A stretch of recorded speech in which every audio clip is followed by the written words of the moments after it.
4 بہن بھائیوں پر مشتمل ہمارا گھرانہ بہت خوشحال تھا۔ میں گھر میں سب سے بڑی تھی۔ مجھ سے چھوٹی ایک بہن اور پھر 2 بھائی تھے۔ یہ ان دنوں کی بات ہے جب میری عمر بمشکل 9 سال ہوگی کہ ہماری خوشیوں کو کسی کی نظر لگ گئی، اور جو کبھی سوچا نہ تھا وہ ہو گیا۔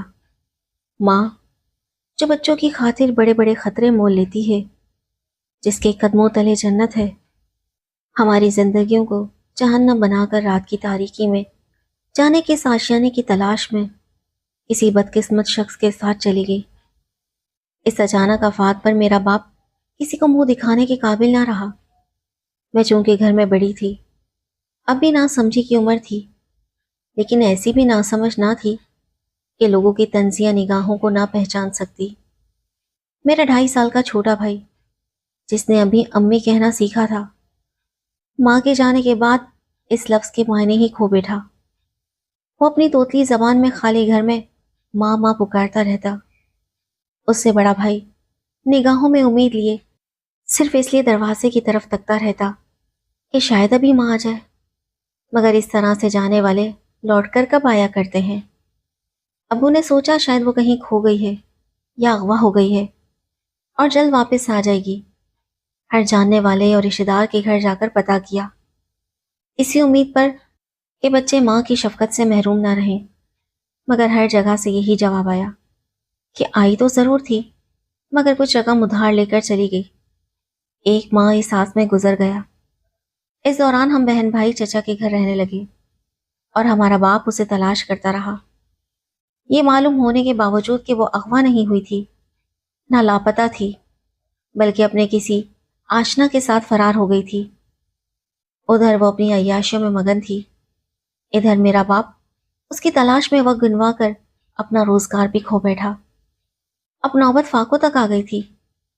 ماں ہمارے لیے رحمت تھی، وہ کیا گئی کہ ہمارا سکون، آرام، رزق، حسرتیں، خواہشیں سب کچھ ساتھ لے گئی۔ جاتے جاتے اپنی تلخ نقوش چھوڑ گئی، جنہیں بھلانا کم از کم میرے بس میں نہ تھا، کیونکہ میرا ذہن شعور کی منزلوں پر قدم رکھ چکا تھا۔ والد کو کچھ نہ سوجا تو ہمیں لے کر پھپھی کے گھر آ گئے، اور کچھ دن میں واپسی کا کہہ کر ایسے گئے کہ 1 ماہ تک لوٹے ہی نہیں۔ ایسا لگتا تھا جیسے آسمان اور زمین ہمارے لیے تنگ ہو چکے ہیں۔ اس دوران پھپھی کے گھر کے کام اور اپنے بہن بھائیوں کی دیکھ بھال میرے لیے، جو محض 9 سال کی بچی تھی، ایک سخت آزمائش سے کم نہ تھی۔ پھپھی کے نازوں میں پلے بچوں کے تانے اور گالیاں سن کر دل چاہتا کہ زمین مجھے اپنی گود میں ہمیشہ کے لیے چھپا لے، مگر پھر چھوٹے بہن بھائیوں کے حیرت زدہ چہرے دیکھ کر آنکھ بھر آتی۔ آخرکار 1 ماہ بعد ابو واپس آ گئے، ساتھ یہ خوشخبری بھی لائے کہ ہمارے سر چھپانے کا ایک نیا ٹھکانہ مل گیا ہے۔ اس 1 ماہ میں میرے والد نے محنت کر کے کچھ پیسے کمائے تھے اور اب اپنے بچوں کو واپس لینے آئے تھے۔ ہم جب اپنے نئے کرائے کے مکان میں آئے تو خوش ہو گئے کہ چلو لوگوں کی طنزیہ باتوں اور طرز بھری نظروں سے تو بچے، مگر یہ سکون بھی زیادہ دیر راست نہ آیا اور والد صاحب کے پاس پیسے ختم ہو گئے۔ اسی دوران میرے چھوٹے بھائی کو بخار نے آن لیا۔ میں اکیلی ننھی جان کیا کرتی، سرہانے بیٹھی روتی رہتی۔ چھوٹے بہن بھائی مجھے روتا دیکھ کر خود بھی رونے لگتے۔ گھر میں کھانے کو کچھ نہ تھا کہ اسے کچھ کھلا سکتی۔ کھانا تو دور کی بات، والد روزگار کی تلاش میں صبح نکلتے اور شام کو خالی ہاتھ ناکام و نامراد واپس آ جاتے۔ اپنی بے بسی اور بچے کی بیماری دیکھ کر ان کی آنکھ بھر آتی۔ غرض یہ کہ 3 دن تک وہ بچہ بخار میں تپتا رہا۔ اچانک والد کو یاد آیا کہ ملازمت کے دنوں میں کمپنی کی طرف سے ایک ہیلتھ کارڈ ملا تھا جس پر مفت علاج کی سہولت تھی۔ وہ فوراً اسے لے کر اسپتال روانہ ہو گئے اور خدا کا شکر ادا کیا کہ ان کی مشکل آسان ہوئی۔ یہ پریشانی ختم ہوئی، سکون پھر بھی راس نہ آیا۔ میرے دوسرے بھائی کے سر میں، جس کا پہلے بھی آپریشن ہو چکا تھا، دوبارہ پیپ پڑ گئی۔ والد سر پکڑ کر بیٹھ گئے۔ بچے کو اتنی تکلیف میں دیکھ کر خدا سے دعا کی کہ مولا تو ہی مشکل کشا ہے، اور 15 دن کی پریشانی کے بعد صرف ایک سیرپ پینے سے یہ مصیبت بھی جاتی رہی۔ زندگی کے نشیب و فراز میں ابھی بہت سی صحبتیں باقی تھیں، نوکری تھی کہ ملنے کا نام ہی نہیں لے رہی تھی، والد صاحب نے تنگ آ کر ایک مزار پر جانا شروع کر دیا۔ وہ سارا دن ہمارے ساتھ رہتے اور رات کو مزار سے لنگر کی روٹی اور چاول جمع کرتے جن سے ہم اپنی بھوک مٹاتے۔ یہ سلسلہ 4 ماہ تک چلتا رہا۔ کبھی کبھی ان کے پاس مزار تک جانے کا کرایہ بھی نہیں ہوتا تھا تو ہم سب گھر والے ایک دوسرے کی شکلیں بدحواسی سے دیکھتے۔ ایک ایسے ہی دن ہم اداس بیٹھے تھے کہ مزار پر جانے کا کرایہ بھی نہیں تھا۔ اچانک ہماری پڑوسن جو ایک بدنام عورت تھی اور نشہ بھی کرتی تھی دروازے پر آئی۔ اس نے ابو سے پوچھا کیا بچوں نے کھانا کھایا ہے؟ پھر بغیر کچھ کہے 1000 روپے کا نوٹ دے کر چلی گئی۔ اس برے وقت میں وہ عورت کام آئی۔ ہمارے دل سے اس کے لیے دعائیں نکلی۔ ان تمام حالات سے تنگ آ کر ابو نے دونوں بھائیوں کو جو مشکل سے 3 اور 4 سال کے تھے یتیم خانے میں داخل کروا دیا۔ چھوٹی بہن 6 سال کی تھی، اسے میری پھپھو کی بہو کے خاندان کی ایک عورت نے رکھ لیا۔ اب مجھ بد نصیب کو زمانے کی ٹھوکریں سہنا تھی۔ ابو کو ایک کوٹھی میں بطور چوکیدار ملازمت مل گئی تو وہ مجھے بھی ساتھ لے جانے لگے۔ وہ سارا دن چوکیداری کرتے اور میں کوٹھی میں کام کرتی۔ اکثر برتن مانجتے ہوئے آنکھوں میں آنسو آ جاتے کہ جن بد نصیبوں کی مائیں انہیں زمانے کی ٹھوکروں میں چھوڑ جاتی ہیں، ان کے ساتھ ایسا ہی ہوتا ہے۔ زندگی اسی طرح گزرتی رہی۔ چھوٹے بہن بھائی یاد آتے تو دل خون کے آنسو روتا۔ ایک دن ایک انسان ابو سے ملا۔ اس نے کہانی سن کر کہا بچوں کو یوں الگ رکھنے سے بہتر ہے کہ چاروں بچے ایک ہی جگہ رہیں، اس لیے تم بچوں کو SOS ولیج میں داخل کروا دو۔ اب وہاں داخلے کے لیے ابو نے بھاگ دوڑ شروع کر دی۔ بڑی کوشش کے بعد آخرکار ہم چاروں بہن بھائی ایک چھت تلے جمع ہو گئے۔ وہ دن ہمارے لیے کسی عید سے کم نہ تھا، لیکن یہ دل کیسا تھا جو خوشی میں بھی آنسو بہا رہا تھا۔ شاید وہ مہربان باپ سے جدائی کے آنسو تھے جس نے ایک ماں کی طرح ہماری پرورش کی اور اپنی مجبوری کی وجہ سے ہمیں خود سے جدا کیا۔ اس باپ پر کیا بیتی ہوگی یہ صرف وہی جانتا ہوگا۔ ہم وہاں سکون میں تھے، مگر جب بھی کھانے کے وقت دسترخوان پر بیٹھتے تو ہاتھ رک جاتے کہ نہ جانے ابو نے کھانا کھایا بھی ہے یا نہیں۔ ہمیں وہ فاقوں کے دن عزیز لگنے لگے کیونکہ ان دنوں ہمارا باپ ہمارے ساتھ ہوتا تھا۔ لگتا تھا کہ واقعی ہمارا بھی اس دنیا میں کوئی ہے۔ پھر وقت نے ایک اور پلٹا کھایا اور ہمیں دوسرے شہر منتقل کر دیا گیا۔ میں بہت رویا کرتی تھی۔ چھوٹے بہن بھائی بچپن سے ہی ٹھوکرے کھانے کے عادی تھے۔ وہ سمجھتے تھے کہ شاید یہی زندگی ہے، کبھی یہاں کبھی وہاں، کبھی بھوک کبھی تنگی کبھی افلاس۔ 1 ماہ بعد ہمارا باپ ہم سے ملنے آیا۔ چھوٹے بہن بھائی دیر سے آنے کی وجہ پوچھ رہے تھے، مگر صرف میں جانتی تھی کہ میرا باپ وہاں تک کا کرایہ کس طرح جمع کر کے پہنچا ہوگا۔ ہم باپ سے گلے مل کر بہت خوش ہوئے اور دیر تک روتے رہے۔ والد نے تسلیاں دی کہ بے فکر رہو، سب ٹھیک ہو جائے گا۔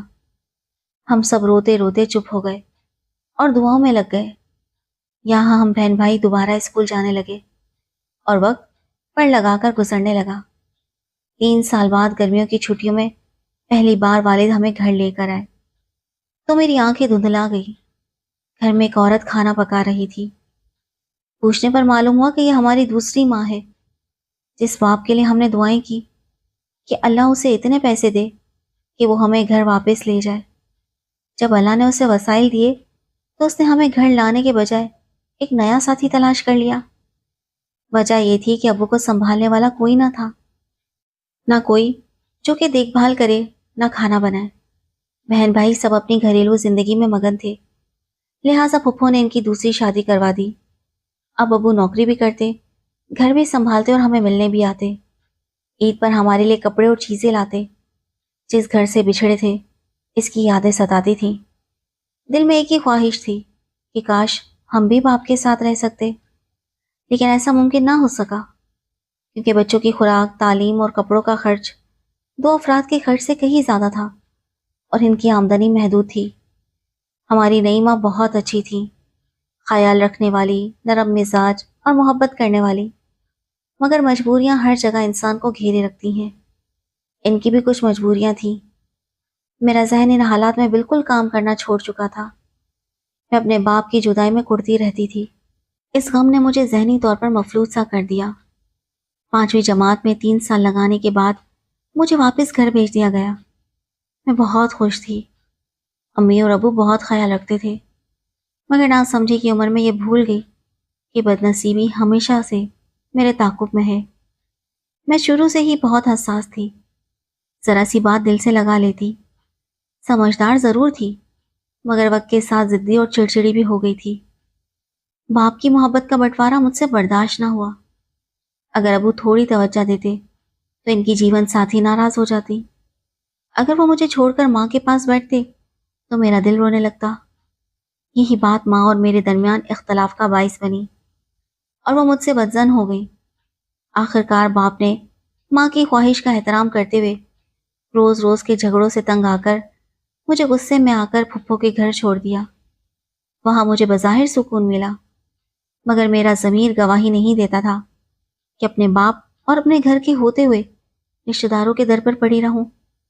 لوگ بھی مختلف قسم کی باتیں کرنے لگے کہ دوسری شادی کر کے اپنی بیٹی کو دوسروں کے گھر چھوڑ دیا ہے۔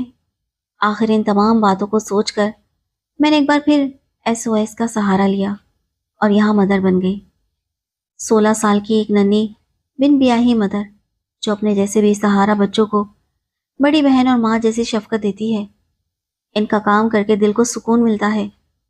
میں سوچتی ہوں کہ شاید ان بے سہاروں کے کام آؤں تو قسمت بھی مجھ پر مہربان ہو جائے۔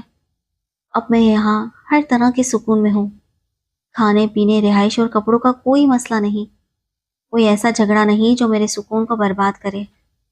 روپے پیسے کی کوئی محتاجی نہیں، لیکن دل کے کسی کونے میں ایک پریشانی چھپی ہے۔ ایک ایسا گھر ہو جو صرف میرا اپنا ہو، جہاں سے کوئی مجھے نکال نہ سکے۔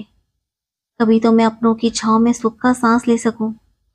مجھے اپنے باپ سے جتنا پیار ہے، اتنی ہی اپنی ماں سے نفرت ہے، جس نے ہمیں در بدر کیا، ہمارا گھر چھینا، سکون چھینا، جدائیاں دی اور چھوٹی چھوٹی عمروں میں ہمیں کڑی آزمائشوں میں ڈال دیا۔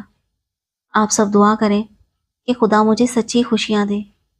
جن غموں سے میرا دامن بھرا ہے، اتنی ہی خوشیوں کے پھول میرے نصیب میں کھلیں۔